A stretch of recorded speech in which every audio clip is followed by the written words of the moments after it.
My name's Jenny, and I've been a cardiologist for over 2 decades now. Life's thrown its fair share of curveballs at me, but I've managed to catch most of them. Well, except for that disaster of a marriage I got myself into. I met Tom when I was fresh out of med school. He was charming, funny, and seemed like the perfect guy to start a family with. My parents, though? They hated him from day one. "Jenny, you're making a mistake," my mom would say, shaking her head. "That man's trouble." But did I listen? I was young and in love, or so I thought. We got married, and for a while, things were good. We had 2 beautiful kids, and I thought we had it all figured out. Then the drinking started. At first, it was just a beer or 2 after work. Then it became a 6-pack. Before I knew it, Tom was stumbling home at 2 a.m., reeking of booze, and God knows what else. "Where the hell have you been?" I'd ask, trying to keep my voice down so I wouldn't wake the kids. "None of your damn business," he'd slur, pushing past me to collapse on the couch. I tried to make it work, I really did. For the kids, you know? But after years of broken promises and drunken rages, I'd had enough. I packed up the kids and left. My parents? They weren't exactly supportive. "You made your bed, Jenny," my dad said coldly when I called to tell them. "Now lie in it." That hurt. But what hurt more was watching them dote on my younger sister, Sarah.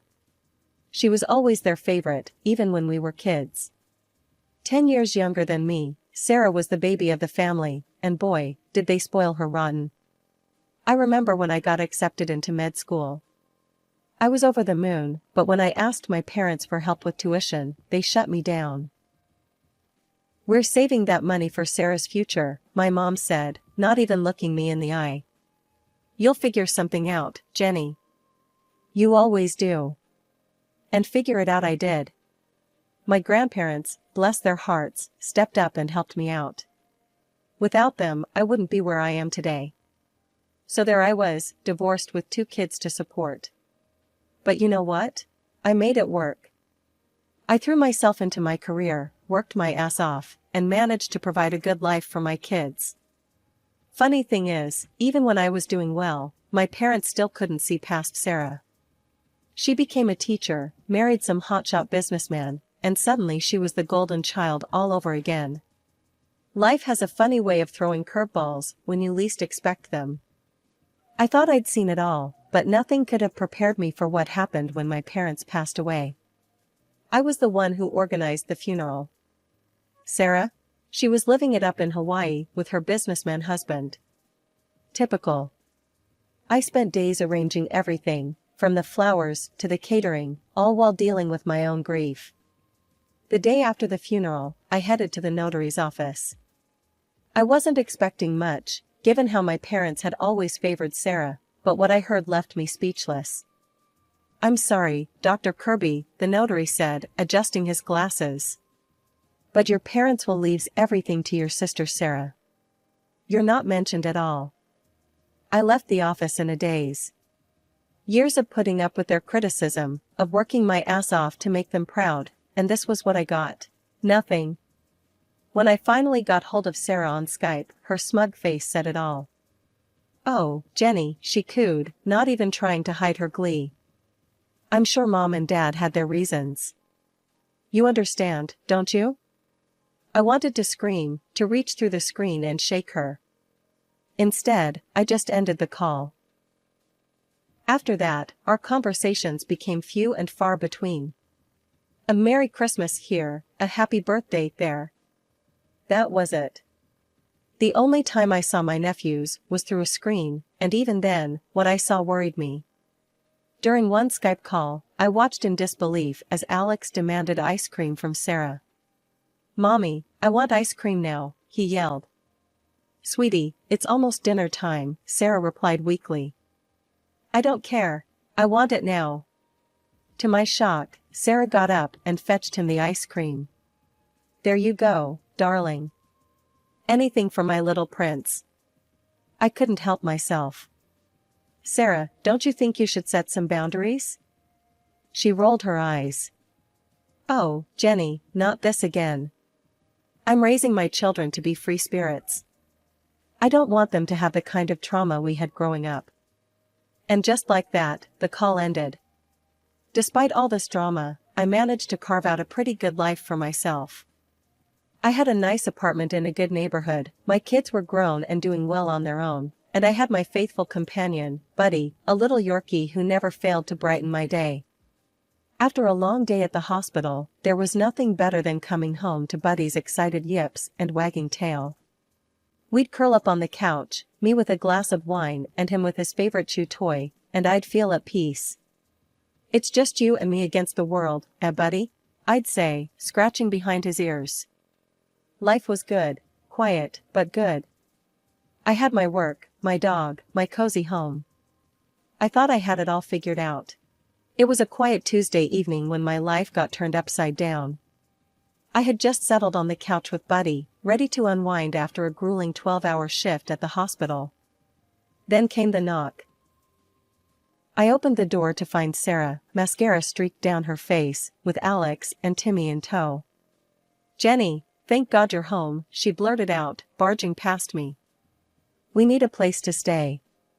Before I could even process what was happening, the boys had already torn into my living room like a pair of tornadoes. "Whoa, hold on," I said, trying to corral them. "What's going on, Sarah?" She flopped dramatically onto my couch. "I had a fight with Robert. I'm teaching that bastard a lesson. Boys, say hi to your Aunt Jenny." But Alex and Timmy were too busy to acknowledge me. Alex had grabbed my remote and was changing channels at lightning speed, while Timmy had dumped the contents of his backpack all over my freshly vacuumed carpet. "Hey, guys," I tried, raising my voice slightly. "How about we calm down a bit?" Sarah's head snapped up.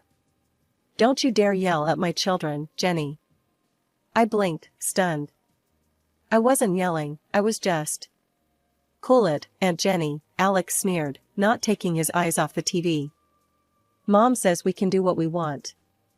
I looked at Sarah, expecting her to correct him. Instead, she just shrugged. "They're expressing themselves." Over the next few days, my peaceful apartment transformed into what I can only describe as a war zone. Toys littered every surface. My walls, once a soothing cream, now sported colorful artwork courtesy of Timmy's crayons. One evening, I came home to find my prized floor vase, a gift from a grateful patient, in pieces on the floor. "What happened here?" I asked, trying to keep my voice steady. Alex shrugged. "It was in our way." I looked at Sarah, who was, as usual, glued to her phone. "Sarah, don't you think the boys should apologize?" She barely glanced up.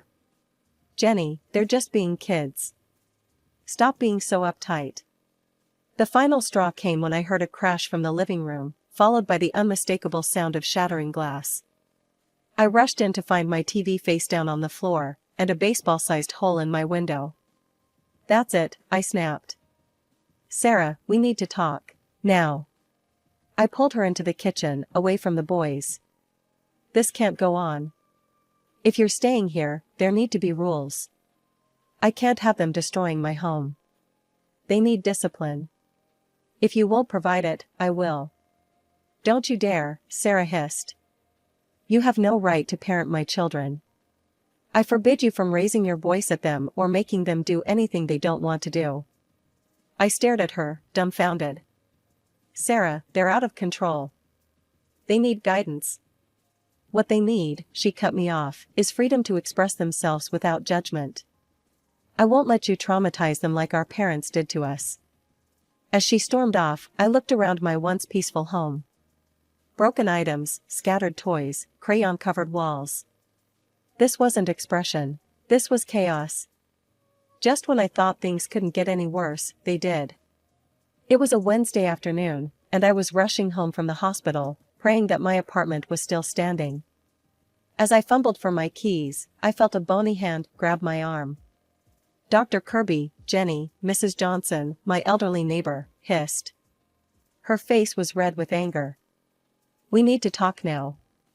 Before I could protest, she was dragging me down the stairs and out the back door of our building. Strewn across the ground beneath my windows was a sea of garbage. Toys, food wrappers, even some of my medical journals. It looked like a landfill had exploded. Your nephews, Mrs. Johnson spat, have been throwing things at passers-by. For fun. I felt the blood drain from my face. Mrs. Johnson, I'm so sorry. I had no idea. And the noise, she continued, her voice rising. All day long, it's screaming and shouting and God knows what else. I can't even hear my television. I stood there, mortified. Mrs. Johnson and I had always gotten along so well. She'd even watched Buddy for me when I had to work late. Now, she looked at me like I was public enemy number one. If this doesn't stop, she said, jabbing a finger at my chest, I'm calling the authorities. I mean it, Jenny, this is unacceptable. As soon as Mrs. Johnson went back inside, I stormed up to my apartment. I burst through the door to find Alex and Timmy sprawled on the couch, playing video games. Both of you, downstairs, now, I said, my voice low and dangerous. You're going to clean up every single thing you threw out that window. Right now. Alex barely looked up, but we don't wanna. I took a deep breath, trying to keep my cool. Listen to me very carefully. If you don't clean up that mess right now, I'm calling the police and telling them exactly what you've been up to. Your choice. Their eyes went wide. For the first time since they'd arrived, they actually looked scared. Without another word, they scrambled off the couch and headed for the door. I supervised as they picked up every scrap of garbage. It took over an hour, but by the end, the area was spotless. As we headed back upstairs, I laid down the law. If I ever catch you throwing anything out of a window again, I said, you'll be in serious trouble. Understand? They nodded silently, looking suitably chastened. I thought maybe, just maybe, we'd turned a corner. Then Sarah came home. What's this I hear about you threatening my children? She shrieked, slamming the door behind her. I tried to explain about Mrs. Johnson, about the garbage, about the risk of someone getting hurt. But Sarah wasn't having any of it. You cruel, heartless scum, she spat. You're just like Mom and Dad, always trying to control everyone. Well, I won't let you traumatize my children like they traumatized us. As she stormed off to comfort Alex and Timmy, who were now crying crocodile tears, I slumped against the wall. How had my quiet, orderly life turned into such a nightmare? That day started like any other in this new, chaotic reality I was living in.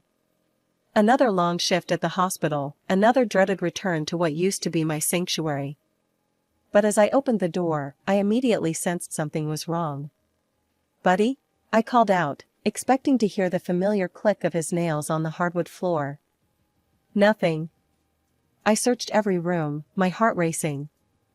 Buddy, here, boy. Still nothing. Panic started to set in. I found Alex and Timmy in the living room, engrossed in their video games as usual. Have you seen Buddy? I asked, trying to keep my voice steady. Alex shrugged without looking up. Oh yeah, that yappy thing was annoying us, so we opened the door and shooed it away. I don't remember exactly what I said next. I know I yelled. I know I cried. The next thing I knew, I was running down the street, calling Buddy's name until my throat was raw. Buddy, please, boy, where are you? Tears streamed down my face as I searched. All I could think about was Buddy, scared and alone, possibly hurt, or worse. The thought of him lying somewhere, hit by a car. I couldn't bear it. I was about to call the police when my phone rang. An unfamiliar number. Hello? I answered, my voice shaking. Is this Dr. Jenny Kirby? A kind voice asked. We're calling from City Animal Shelter. We found a dog that we believe belongs to you. We were able to scan his microchip and get your information. I rushed to the shelter, tears of relief replacing my tears of fear. When I saw Buddy, safe and sound, I scooped him up and held him close, promising him I'd never let anything bad happen to him again. Back at the apartment, I was ready for a showdown. I found Sarah sprawled on the couch, engrossed in her phone as usual. "We need to talk," I said, my voice hard. "Do you have any idea what your boys did today?" "They kicked Buddy out onto the street." "He could have been killed, Sarah." She rolled her eyes. "Oh, relax. It's just a dog." I stared at her, dumbfounded. "Sarah, Buddy is family. Your boys need to be punished for this. And for everything else they've done. This apartment is a disaster, things are broken, it's a mess." "Not my problem," Sarah cut me off, still tapping away at her phone. "It's your apartment, you clean it." I felt something snap inside me. "That's it, I've had enough. You need to get your act together, Sarah. Start parenting your children, or what?" she sneered, finally looking up at me. "You'll kick us out? Go ahead. I'm sure Child Services would love to hear about how you abused your poor, homeless sister and her children." I stood there, speechless. This wasn't my sister. This manipulative, uncaring woman couldn't be the same girl I grew up with.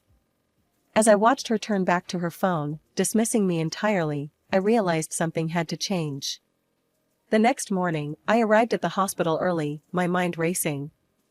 I hadn't slept well, plagued by thoughts of Buddy's close call and Sarah's indifference. Before my first patient arrived, I decided to make a call I probably should have made weeks ago. I dialed Robert's number, hoping he'd pick up. On the third ring, he answered. "Robert, I'm sorry to bother you, but I need to understand what's going on. Sarah showed up at my door weeks ago, saying you two had a fight. When is she planning to come home?" There was a long pause, then a heavy sigh. "Jenny, I'm sorry, but Sarah's not coming home. I've filed for divorce." What followed was a litany of revelations that left me reeling. Robert's voice cracked as he poured out the whole sorry tale.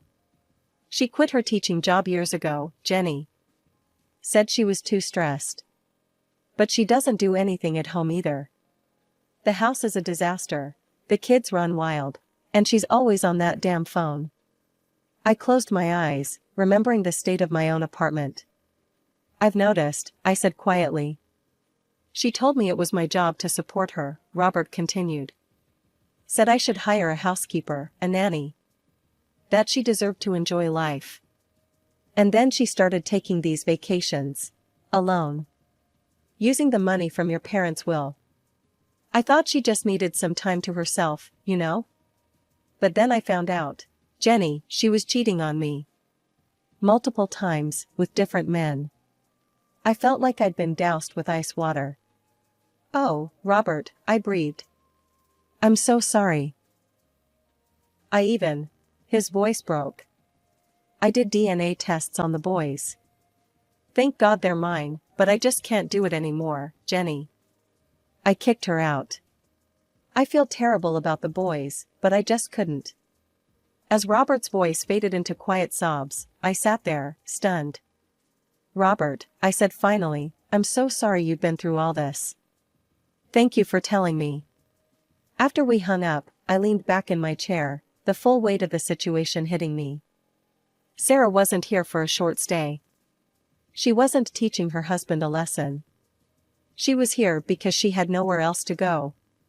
The realization that this might be a long-term arrangement made my head spin. How was I supposed to handle this? My tiny apartment wasn't meant for 4 people. My orderly life wasn't equipped for the chaos Sarah and her boys brought with them. But as I thought about Alex and Timmy, I felt a pang of sympathy. They were just kids, acting out because they'd never been taught any better. And now their family was falling apart.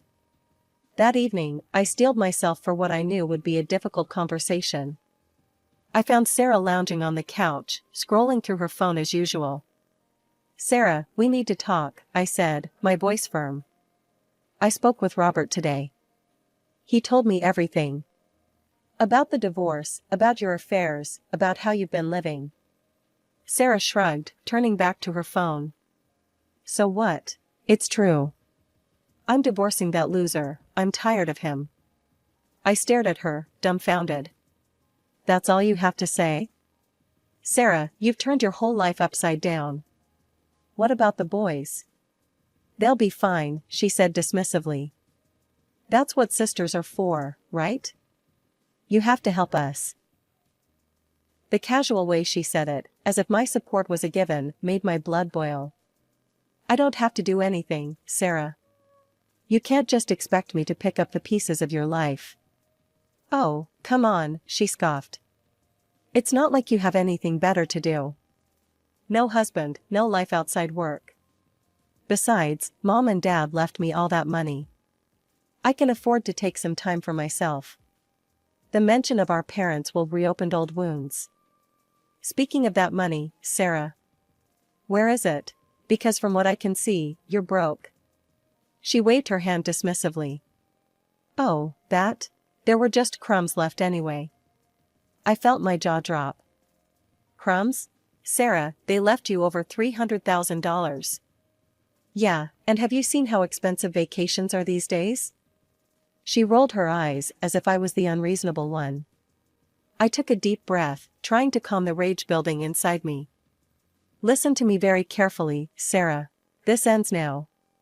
Either you start taking responsibility for your children and find a job, or you need to find somewhere else to live.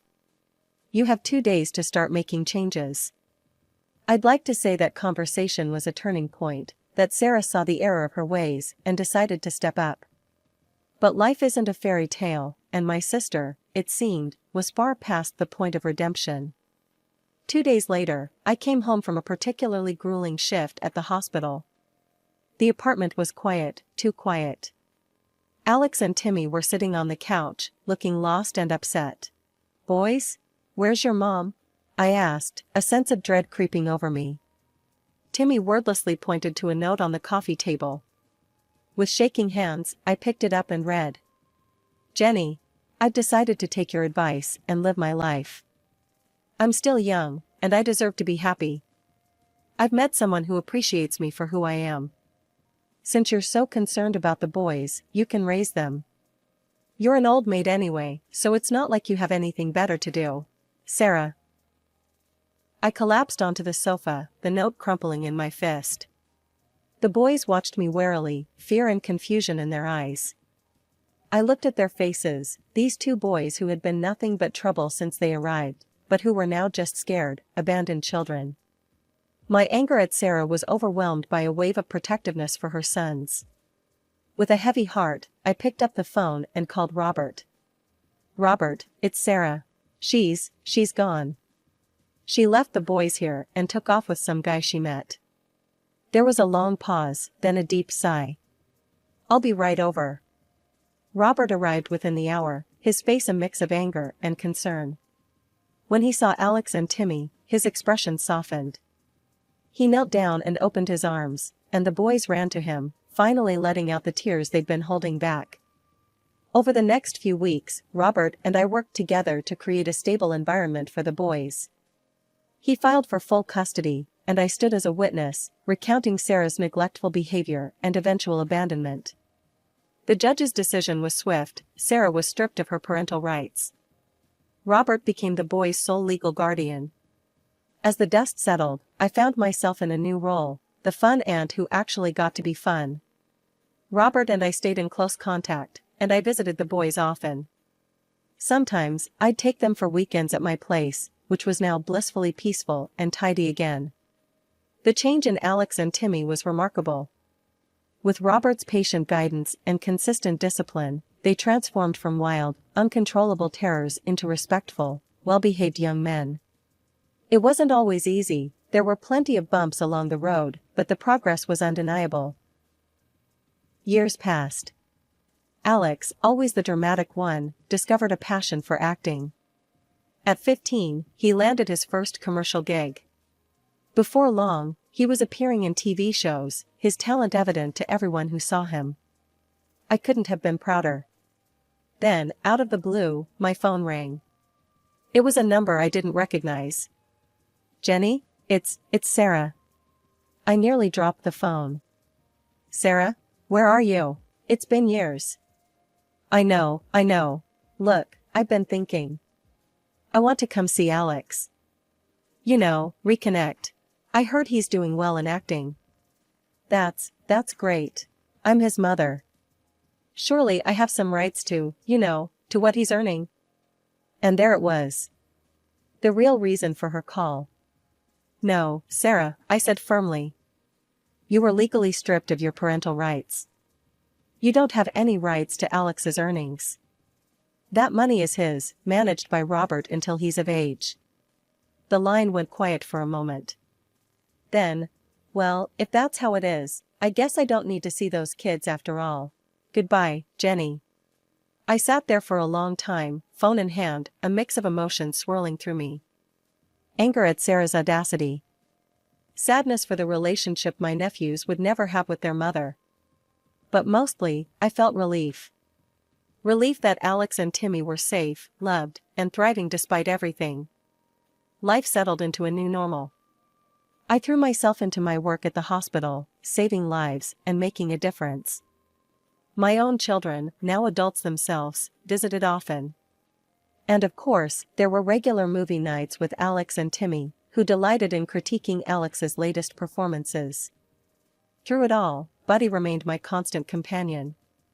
As I sit here now, scratching behind his ears and reflecting on the tumultuous journey that led us here, I can't help but smile.